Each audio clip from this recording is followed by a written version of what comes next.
Hey everyone, I am Vishal Upadhyay. Welcome back to the reality pulse.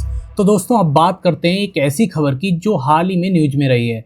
आप सबने इसको पढ़ा होगा, सुना होगा कि भारत के जो राष्ट्रीय सुरक्षा सलाहकार हैं एनएसए अजीत डोभाल साहब, उन्होंने चीन का दौरा किया है। अब देखिए, आप सबके मन में ये सवाल आ रहा होगा, क्या ये नॉर्मल डिप्लोमेटिक विजिट है या इसके पीछे कोई खास सोच है या फिर कुछ प्लानिंग छुपी हुई है। तो चलिए इस विजिट को अच्छे से समझते हैं, क्योंकि ये सिर्फ एक फॉर्मल मीटिंग नहीं है बल्कि ये एक सिग्नल है इंडिया का मैच्योरिटी का, स्मार्ट स्ट्रेटजी का, और जो उसके इंटरनेशनल लेवल पर उसकी स्ट्रॉन्ग प्रेजेंस का। एंड इसी के साथ में ये हमारे यूपीएससी मेंस के लिए भी बहुत ही इंपॉर्टेंट रोल प्ले करता है। आईआर सेकंड जीएस का जो पेपर होता है उसमें क्वेश्चन सीधे आ सकता है कि इतने दिन से जो ठंडे पड़े थे रिश्ते, अचानक से एनएसए अजीत डोभाल साहब का जाने से किस तरीके से उनमें सुधार आ सकता है। एंड इसी के साथ में मैंने एक बहुत ही ज़्यादा टफ एमसीक्यू आपके लिए यहाँ पे फ्रेम करा हुआ है, वो भी मैं आपसे डिस्कस करूंगा इस वीडियो के अंत में। तो इस पूरे विजिट को डिकोड करते हैं और कॉन्सेप्ट समझने की कोशिश करते हैं। इस पूरी खबर का ऊपरी सतही लेवल पर बातें बिल्कुल नहीं करेंगे। तो देखिए, अब पहला पॉइंट आता है कि असली मकसद क्या था इस विजिट का। तो अब जरा सोचिए, ऐसे टाइम पर जब इंडिया और चाइना के रिलेशन थोड़े टेंशन में हैं, थोड़ी प्रॉब्लम क्रिएट हुई है, यहाँ तक कि आपको पता होगा कि बॉर्डर इशू कितना बड़ा क्रिएट हो गया था कुछ टाइम पहले, तब अजीत डोभाल साहब का चीन जाना क्या शो करता है। तो देखिए, असल में ये विजिट संघाई कॉर्पोरेशन ऑर्गेनाइजेशन जो एससीओ है उसकी एक सिक्योरिटी मीटिंग के लिए थी, अगर इसे फॉर्मली देखा जाए। लेकिन इस प्लेटफॉर्म पर इंडिया, रशिया, चाइना, पाकिस्तान जैसे कई टॉप सिक्योरिटी ऑफिशियल मिलते हैं। लेकिन इसकी सबसे खास बात ये थी कि डोभाल साहब सिर्फ सुनने नहीं गए थे, बल्कि उन्होंने इंडिया का जो पॉइंट ऑफ व्यू है वो क्लियरली रखा है। इस पूरे जो भी ये ऑफिशियल मीटिंग है उसमें उन्होंने टेररिज्म पर सख्त स्टैंड लिया है और बॉर्डर सिक्योरिटी के इशू को उठाया है।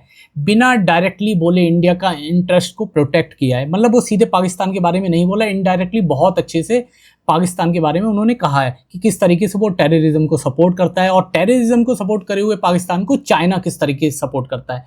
तो ये इसलिए इंपॉर्टेंट था क्योंकि एससीओ में पाकिस्तान भी है। ऐसे में जब इंडिया टेरर पर कड़ा स्टेटमेंट देता है बिना किसी का नाम लिए, तो उसका एक सॉलिड डिप्लोमेटिक असर पड़ता है। और ये एक तरीके का आप मान के चलिए, यूपीएससी प्रीलिम्स के लिए अगर आप ऐसे शब्दों का यूज भी करोगे ना, जैसे सॉलिड डिप्लोमेटिक, और सीधे आप बोलोगे कि इंडिया का इंटरेस्ट टाइप से सख्त स्टैंड लिया है, तो आपका बहुत ही अच्छे आंसर लिखा जाएगा। एंड इसी के साथ में आपके नंबर आने के बहुत अच्छे चांस रहेंगे, क्योंकि आपके टर्मोलॉजी का खेल होता है पूरी यूपीएससी मेंस में। अब दूसरा पॉइंट ये देखते हैं कि इंडिया के इस स्टैंड का इंटरनेशनल लेवल पर क्या मतलब निकाला गया है। तो याद कीजिए, कुछ साल पहले जब गलवान वैली में इंडिया और चाइना के बीच जो झड़प लड़ाई वगैरह हुई थी, अभी भी मतलब उसी वजह से एलएसी पे आर्मी मौजूद है। ऐसे माहौल में जब इंडिया की नेशनल सिक्योरिटी एडवाइजर खुद चाइना जाते हैं, तो ये अपने आप में पूरी वर्ल्ड लेवल पर एक बहुत ही बड़ी न्यूज हो जाती है। इससे ये पता चलता है सबसे पहले कि इंडिया अब डर कर नहीं बल्कि कॉन्फिडेंस के साथ डिप्लोमेसी कर रहा है। देखो, इंडिया ने एक तरफ तो चाइना के साथ डी इंगेजमेंट की डिमांड करी है, तो दूसरी तरफ उसी प्लेटफॉर्म पर खुद जाकर एक बैलेंस्ड और मैच्योर कंट्री के रूप में खुद को दिखाया है। इसका मतलब क्या दिखता है? इसका मतलब साफ है कि इंडिया किसी भी इंटरनेशनल स्टेज से पीछे नहीं हटने वाला, चाहे वो किसी भी देश का होस्टेड इवेंट क्यों ना हो। ये एक बैलेंस्ड अप्रोच दिखाता है इंडिया की। इंडिया का एटीट्यूड नहीं दिखाता है, बल्कि वो अपने नेशनल इंटरेस्ट से समझौता नहीं कर सकता। ये सीधे सीधे क्लियर कर दिया अजीत डोभाल साहब ने। अब इसमें एक तीसरा पॉइंट आता है कि दुनिया ने इस विजिट को कैसे देखा है, कि ये कोई अगर छोटी मोटी विजिट तो है नहीं। मैं इस पे ये कह रहा हूँ कि मेंस का आंसर तक आ सकता है। तो अब सवाल उठता है, ऐसा क्यों?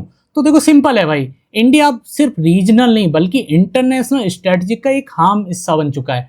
डोभाल साहब का ये दौरा दिखाता है कि इंडिया सिर्फ अब अपने डिप्लोमेटिक इशू तक सीमित नहीं है, बल्कि वो रीजनल सिक्योरिटी और ग्लोबल स्ट्रक्चर को भी एक्टिव रोल प्ले कर रहा है। और देखिए, रशिया जैसे देश के लिए इंडिया वैसे ही एक स्टेबल और भरोसेमंद पार्टनर बनता ही जा रहा है, खासकर वो एससीओ जैसे फोरम पे, और एक तरीके से पश्चिमी देशों के विरुद्ध आकर खड़ा हो रहा है। अब इसमें एक चौथा पॉइंट को अगर हम नज़र डालें, तो क्या पाकिस्तान और चाइना इस विजिट से थोड़ा परेशान हुए हैं, और उनका क्या इस सब में मतलब कि एक देखने का स्टैंड था? तो देखिए, मैं आपको समझाता हूँ एक बहुत ही क्लियर तरीके से। अब इस एक इंटरेस्टिंग पॉइंट को समझते हैं कि पाकिस्तान और चाइना इस विजिट को लेकर थोड़ा डिफेंसिव क्यों है। तो देखिए, डोभाल साहब ने कहा है कि कोई भी आइडियोलॉजी, मतलब कि किसी भी देश का कोई भी पॉइंट ऑफ व्यू टेररिज्म को जस्टिफाई नहीं कर सकता किसी भी तरीके से।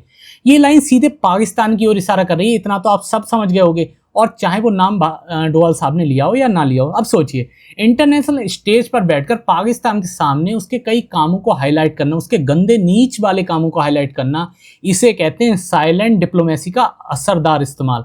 इफेक्टिव इस्तेमाल, समझ पा रहे हो। और अगर इस तरीके से यूपीएससी मेंस में भी मतलब एक टर्म आ सकती है साइलेंट डिप्लोमेसी का क्या मतलब होता है, तो ये होता है मतलब इनडायरेक्टली अपनी बात कह देना, ठीक है ना, जैसे डोभाल साहब ने कही है।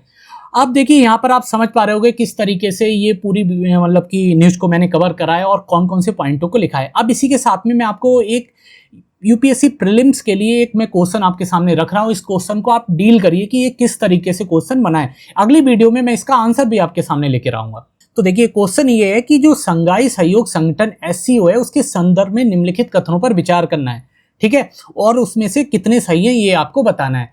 सबसे पहला स्टेटमेंट ये है कि भारत पाकिस्तान से पहले एससीओ का पूर्ण सदस्य बन गया था। किससे? पाकिस्तान से पहले। दूसरा स्टेटमेंट कहता है कि एससीओ की जो आधिकारिक भाषा है उसमें हिंदी के साथ मंदारिन भी शामिल है। तीसरा स्टेटमेंट कहता है जो एससीओ का मुख्यालय है वो उस देश में स्थित है जो संयुक्त राष्ट्र सुरक्षा परिषद, जिसे यूएनएससी भी कहते हैं, उसका वो स्थायी सदस्य है। एक तरीके से ये चाइना की तरफ इशारा कर रहा है क्वेश्चन।